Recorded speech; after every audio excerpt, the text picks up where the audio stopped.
Welcome to another edition of Stand on Guard. I'm your host, David Krayden. Shocking is the only word I can use to describe what's going on in Ottawa this week. So we are in a very precarious position in this country. We need political change, but we also need the resolve to resist.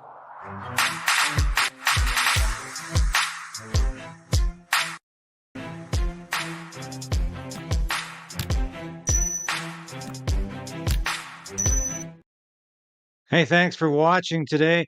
This is something I might try more often, is doing some news before I get to the live QP. I like doing these broadcasts live. They seem to do better. But while I'm mentioning doing better, please subscribe or resubscribe if you need to. I am being suppressed big time by YouTube right now. And they're trying to drive my numbers down, trying to drive my subscriber base down. And I'm saying no, I'm fighting back. I like to think I'm providing something a little better than a lot of folks out there who just give you nothing but clips. I am a journalist. I've been a journalist for most of my career. I've been on all sides of the mic, as I like to say, and I like to do the news myself. I don't like to just recycle, or as we said in the business, scalp other people's news reports. A couple of those in this report today, because I'm waiting for a comment back on this issue from a Conservative MP, and I haven't got it yet.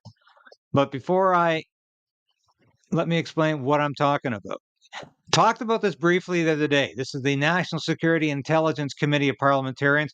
I had never heard of these people before Monday afternoon when this report was released. This is a special report on foreign interference in Canada's democratic processes and institutions. Break that down into a small word: spying, espionage. We have members of parliament, possibly senators.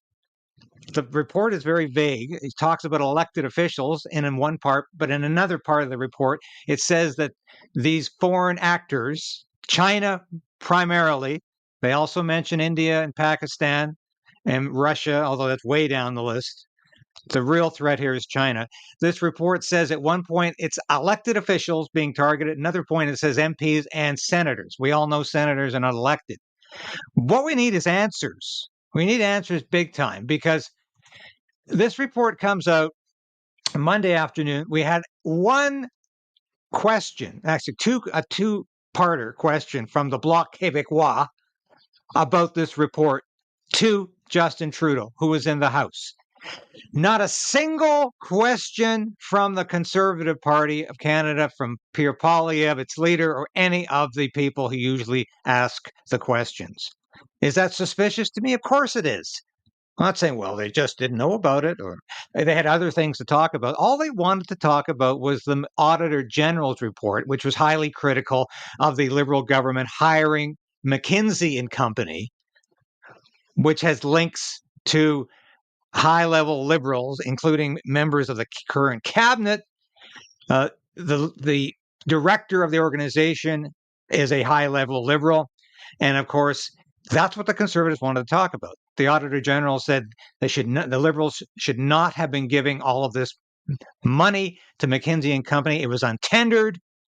There was clearly a violation of ethics.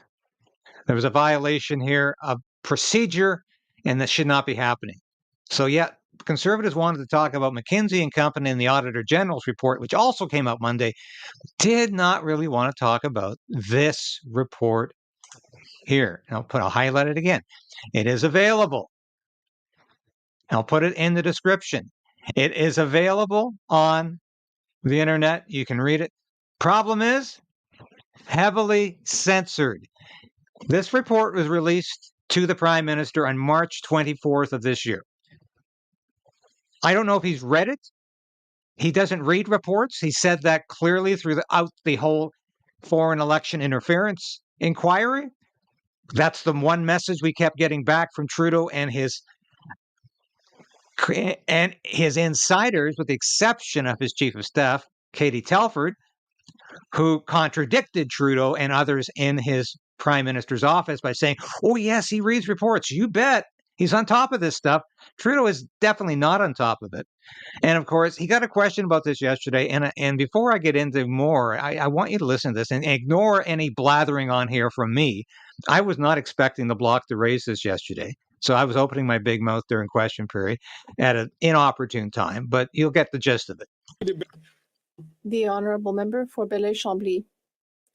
Mr. Speaker, the National Committee of Parliamentarians on Security and Intelligence has tabled a report that states that there has been inaction, denial, and incompetence when it comes to handling matters of national security on the part of this cabinet.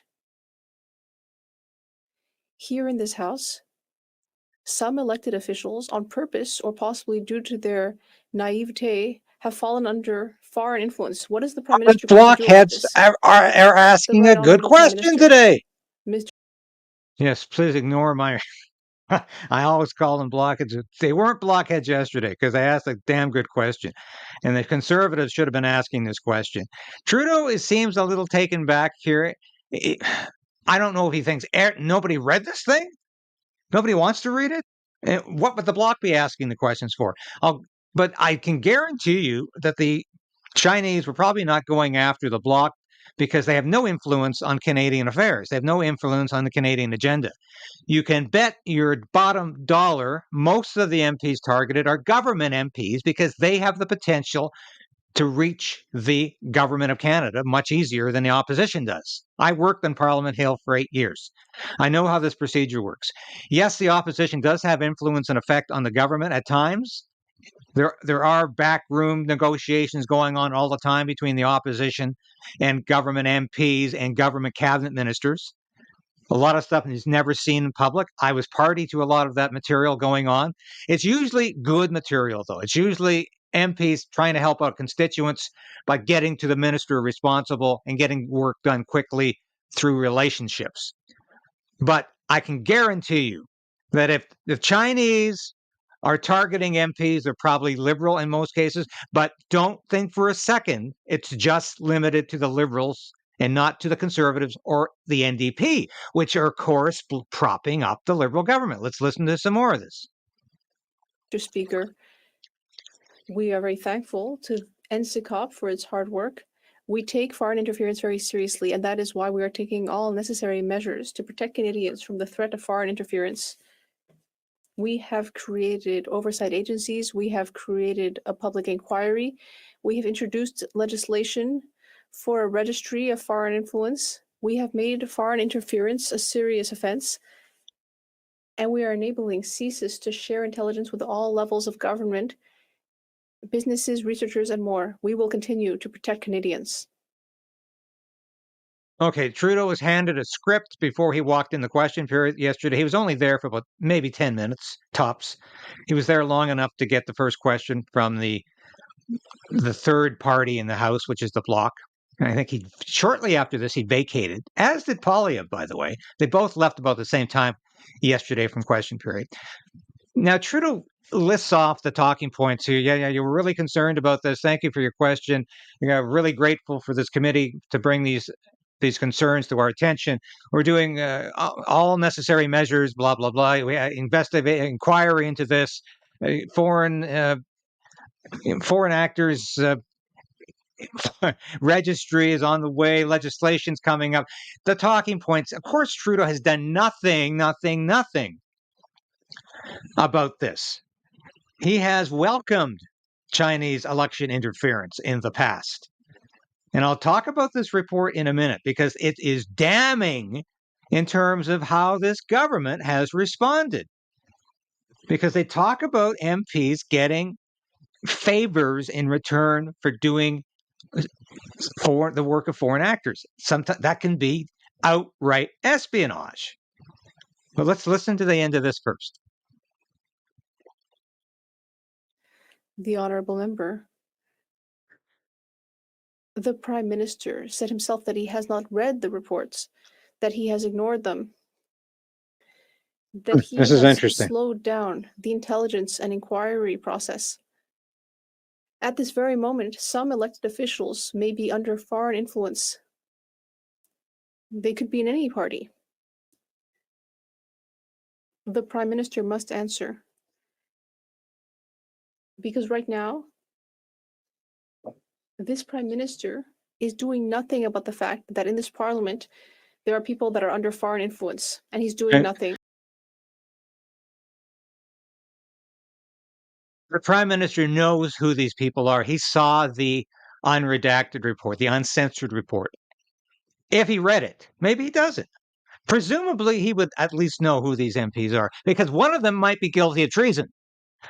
If you read this report, it is absolutely shocking. Now, I've got a post-millennial story going up today.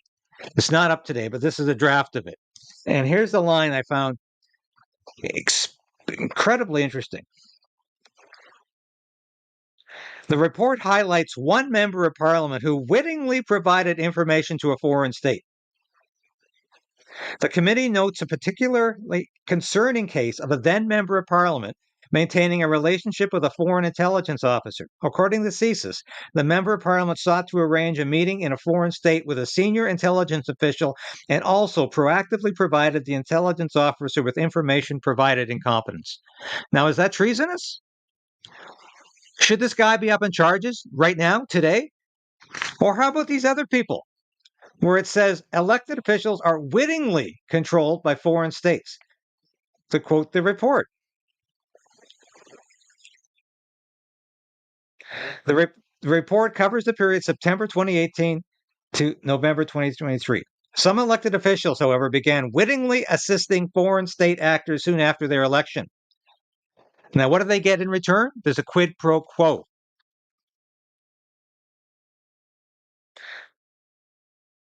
The report states that elected officials can be recruited into serving a foreign state either through threats or promises of favors. Threats could include blackmail, while favors may include direct payments, cash, in-kind campaign contributions, investment in their region, all expenses paid trips to the foreign country, or promises of an employment opportunity or a paid position requiring little to no work after leaving public office. Well, a lot of these people, especially in the Senate, are doing little or no work right now, so they're well prepared for that. This is intended to build a sense of debt or reciprocity. So, in other words, and as the report says, that once a favor is accepted, the foreign state can then use it as blackmail against the official, as a bargaining chip, quote unquote, to gain leverage over their target. Wow. Now that is bombastic. That is shocking. That's going on. This is an all-party committee. It's headed up by a former Liberal MP from Ottawa South, David McGuinty, whose brother Dalton McGuinty was the Premier of Ontario. So this is not a bunch of propaganda coming from the so-called extreme right or the far right. This is not a bunch of disinformation. The government is well aware of this. The government legitimized this report. The government accepts this report. The government is doing nothing about it, as usual. Trudeau is up there blathering away about on talking points, but they're doing nothing about it. There's no arrest being made. And don't we have the right to know who these MPs are? If they're serving in the House right now, we damn well should know. And if they're retired, we should know that too. If they were set up in plum jobs by the communist Chinese or some other foreign actor, I think we should know about that. And these people should not be living high off the hog today, especially in these economically stressed times, because they sold out their country. If they indeed did that. But if they are in the pocket right now, sitting in the House of Commons, if they are in the pocket of the communist Chinese, I think that's something we should know about, and we need these names revealed. And I'm sick and tired of hearing about, oh, we'll just, this story doesn't have legs. It won't survive for more than a week. This is more explosive than anything that came out of the public inquiry into foreign election interference. Even though that was good enough, because we learned during that Trudeau simply doesn't listen to anybody. And if he's either aware and doing nothing, which is incompetence, or he's aware or he's unaware, and doing nothing, which is incompetent. I should probably say if he's aware of this and doing nothing, he's corrupt more than incompetent. I can't decide whether he's more corrupt or more incompetent. He's certainly probably a combination of both, because it's not just about foreign election interference when you have to assess Justin Trudeau's tenure as prime minister. He has been a capital F failure. He has been a capital D disaster.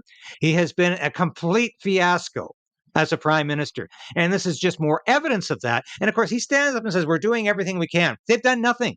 And I want to know as well whether these scientists who worked at the biolab in Winnipeg, this top secret biolab, who were obtaining material and documents and sending it back to the Chinese secret police, were they working with the full knowledge of the Liberal government? Were they working because the Liberal government allowed them to continue to work there and spy? I don't care if anybody wants to call what they were doing espionage or spying. That's what it was. But were they allowed to continue to work there for 2 years because the Liberal government expected a quid pro quo? They expected something back from China, meaning China would help them win another election. Is that what is going on here? What was going on there and what continues to go on here? Clearly, this is continuing to go on in this country, and we should be concerned about it. Let's hear what Chrystia Freeland, the Deputy Prime Minister, had to say about this yesterday. I just want to ask about the NCCOP report, and my question is for Deputy Prime Minister Chrystia Freeland. The report describes behavior that might constitute treason, and yet we've seen no charges. Does that concern you? Thank you for the question. I want to start by thanking the committee and the chair, David McGuinty, for their very serious work on this. I think that their work, the cross-party nature of that committee, the seriousness with which they have approached this, the real way that they have been fearless in putting the national interest first in this work is really exemplary and shows our parliament, our parliamentarians at their best. Our government takes foreign interference extremely seriously. I think your question is an important one because the findings of the committee are concerning, and they should be. As the Minister of Public Safety has said, we have confidence in our law enforcement bodies to do their job. And I am glad that our government has now put forward the strongest measures of any Canadian government when it comes to foreign interference, giving our law enforcement bodies the tools to act. Now, I would say that's called parsing your words to be polite. Here she is, the epitome of self-importance and unalloyed narcissism, like her boss, Justin Trudeau. And she's telling you nothing. She's very concerned. Yes, we take this very seriously. And yes, it's something we have to consider. You could also call this a massive load of BS, which is all you ever get from Chrystia Freeland. This is somebody, of course, who has been dodging the truth her entire life and dodges it every day in question period. The one who said that the foundational right of all Canadians is abortion when it's not even a right found in the Charter of Rights or the Constitution. Who has the audacity to say that there's no gag order on any Liberals. And this is the finance minister who pretends Canada is not on the edge of the fiscal cliff, about ready to drop off, even though Canada spends about twice as much as it takes in. This is the finance minister who came up with the idiotic idea of increasing the capital gains tax to 66%. This is going to impoverish a lot of seniors. This is the idiot cabinet minister who gets up every day and waves her hand at you like you're just too stupid to understand. The Liberal government is all-knowing and all-understanding. So clearly the Liberals have something to hide here. But my question to Chrystia Freeland, if I had have been there, and I'll be back on Parliament Hill soon, and I hope to ask her this. Who's the guy who's identified in the report as being a spy? Will he be up on charges? He or she? Will he or she be up on charges? Do you consider that treason? Do you consider it treasonous that apparently a raft of members of parliament, possibly senators, were witting pawns of China and foreign governments? Do you consider that treasonous activity? Do you consider that improper, at least? Or do you consider that illegal? Is it illegal to be spying on your own government as a member of parliament?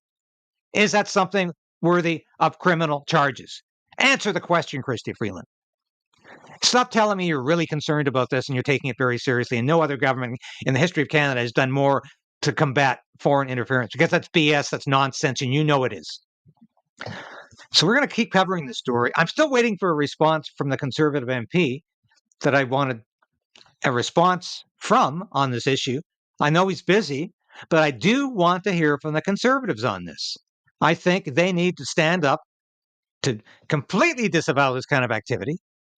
And if any of their members are implicated in this, they need to talk about it. We need wide open access. This has to be a different kind of potential government. If this is a government in waiting, if the Conservatives are the government waiting, they clearly are, and if Pierre Poilievre is the Prime Minister in waiting, and he clearly is, we need to have a different standard of honesty and transparency and openness from Mr. Poilievre and from his party. Now, not in a year, not in 18 months, but now, beginning now. We need this now. And I tell you, I'm going to keep fighting for answers on this because I think this is very important. This is the worst spy scandal since Igor Guzenko in the early 1950s. You might recall that, where we had the Soviet embassy in Ottawa spying on everything Canada was doing in terms of our nuclear secrets. We were involved in the planning of the atomic bomb. We were involved at that time with all things NATO. Canada had top secrets that Soviets were getting. Igor Guzenko went public with it. That was a huge spy scandal. This one could even be worse. We need more answers. Thanks for watching today, folks. And I'll be with you a little later for question period. And hopefully we'll have some fun there too. Thank you for watching this episode of Stand on Guard and being a part of the KRAYDEN'S Right channel. If you've watched this episode to this point, you've watched it all. And that's really important for a small station like this. We always say subscribe, hit the bell, be a part of the KRAYDEN resistance. Resolve to resist. That's what we're doing. And if you become a subscriber, if you're a supporter of this station or a member through Substack, through YouTube, and now you can be a local as well, that's so important to us because I couldn't do this without you.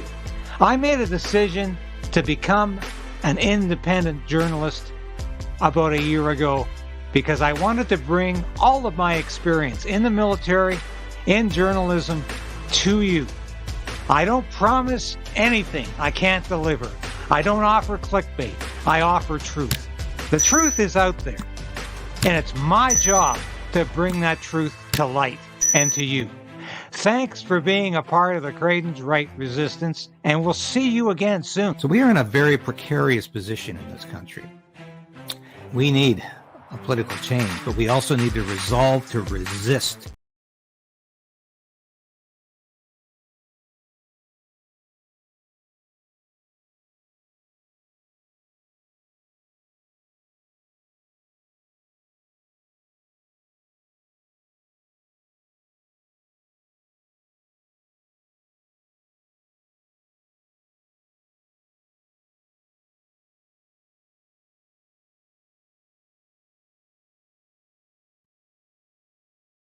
Why am I not seeing this thing?